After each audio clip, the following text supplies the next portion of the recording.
Hello, I'm Dave Field, a certified financial planner and the co-creator of the CPP Calculator. To get started with a retirement pension calculation, you click on the retirement pension calculation header here, and you'll want to create a new contributor if you don't have one.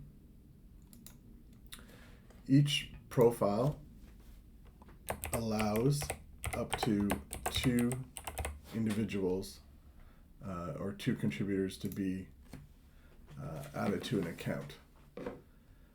So for John, we'll just use this to add in his year and month of birth. So in this case, it's 1965. Oops.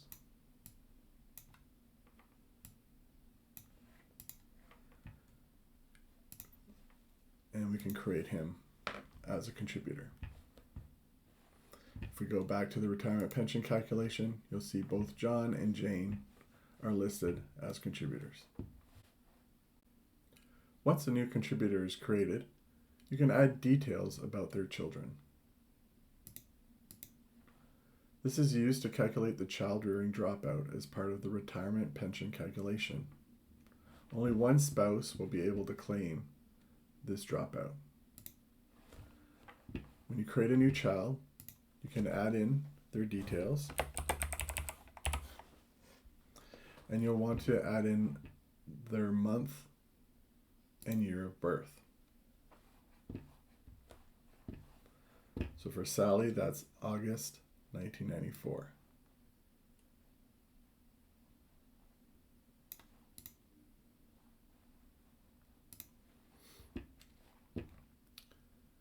If the child was adopted or moved to Canada after birth, then you would want to add in an override start date. If the child moved away from Canada after birth or died, you would want to enter the month or year of their departure or death. So for Sally, we'll just create her, and then we'll go back to the retirement pension calculation. It is always best to navigate to the retirement pension calculation link when you're ready to create a new statement. So we'll go back here, and then we'll create a statement for Jane. She doesn't have any, so at the top here, we'll create new statement. And from here, we can enter the statement date. So that was the date that the statement of contributions from Service Canada was created.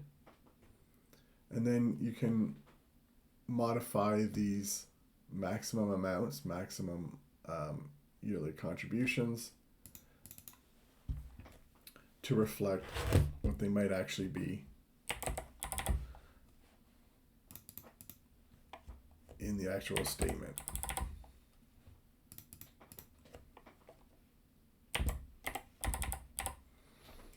Okay, so if we, and you can see on the right hand side the yearly maximum pensionable earnings, so that's the maximum amount that can be entered, will be there. And this will allow you to enter into the statement all the years. Now, the statement is meant to be current contributions, so likely the statement will not have any details for anything after 2025. So we can go through and put these contributions as 0 to better reflect the actual statement of contributions. And then from there we can create the statement, and you'll see these values reflected here. So only one statement will need to be created, as all scenarios that you create will be based on the original statement. Eventually, as time passes, you'll be able to create a new statement as you get updated statements from Service Canada, and you want to work off the latest statement of contributions.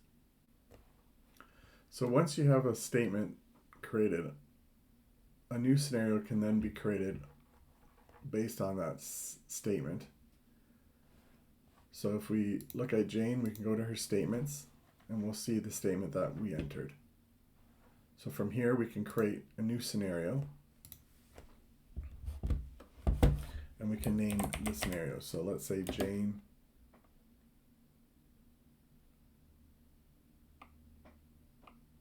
stops working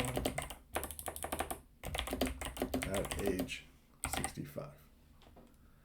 So then we can also enter a description of the scenario here, and we can say that Jane works until age 65 with no further contributions. So this helps us identify what we're doing in these calculations. We can also add in here any notes that we'd like to add to help us remember the details of this scenario. So you can just say 0 earnings from age 65. And we can also select whether we want to include Sally and Jacob, Jane's son and daughter, in the child rearing calculation. So since Jane is the one who would qualify for the child rearing dropout, we would select that under Jane. So again, the statement of contributions, none of those details change. What happens is the future year earnings. So here we'll put in the maximum contribution amounts, and we'll assume that instead of earning the maximum 81,200 for the enhanced CPP in this last column, that she continues just to earn the maximum. So we can copy and paste this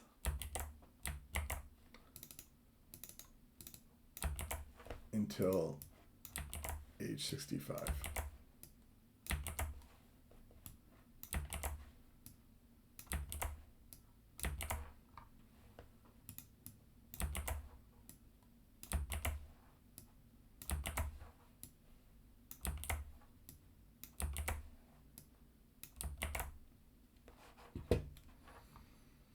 Okay, and then after age 65, all the values are 0 here. And again, you would reflect what you think your earning potential is. If it goes to a reduced number because of part-time work or slowdown in work, or it just ends at a certain time, you can enter that here and you can create the scenario. So once we have the scenario saved, it can then be used to generate a report. So if we go under Jane here with her scenarios, we can see the scenario we just created. So if we click on generate the report, we will then have our calculations from the various start ages. So we can see for Jane on this chart, it lists the amount she would expect to receive in current year dollars for the Canada Pension Plan based on her start age. So the age she decides to start her retirement pension. This graph will indicate how long it takes for different start ages, how long you have to live for that start age to have paid more out during a lifetime. And you can select or turn off various ages. So if you just wanted age 65 and age 70 comparison, then you can see here, and you can see that the crossover points for certain ages happens around age 82, 83 here for Jane. This report also lists the calculated retirement pension. So that's the amount before it gets grossed up or grossed down due to the selected starting age. And then the report will also provide calculations as to how much money you would maybe need in RRSP savings if you decided to replicate that income to allow you to delay to a certain age. So, for instance, if you're going to start at age 60, you might only need a lower amount of money because you're starting your CPP. But if you wanted to delay until age 70 and replicate that income, then it'll indicate at what investment rate that you would need about that amount of money to compensate over that time period to allow you to delay your CPP. Once you have the report generated, you can save it as a PDF. Now, the secret to doing this is to resize the window basically to the point where the numbers on the graph stop appearing. So you're shrinking the width. Most of us have a wide monitor, and so this is basically a glitch right now with the graph for trying to print it as a PDF. But if you're in a browser like Chrome, then you can right click and say print, and then from here you can save it as a PDF.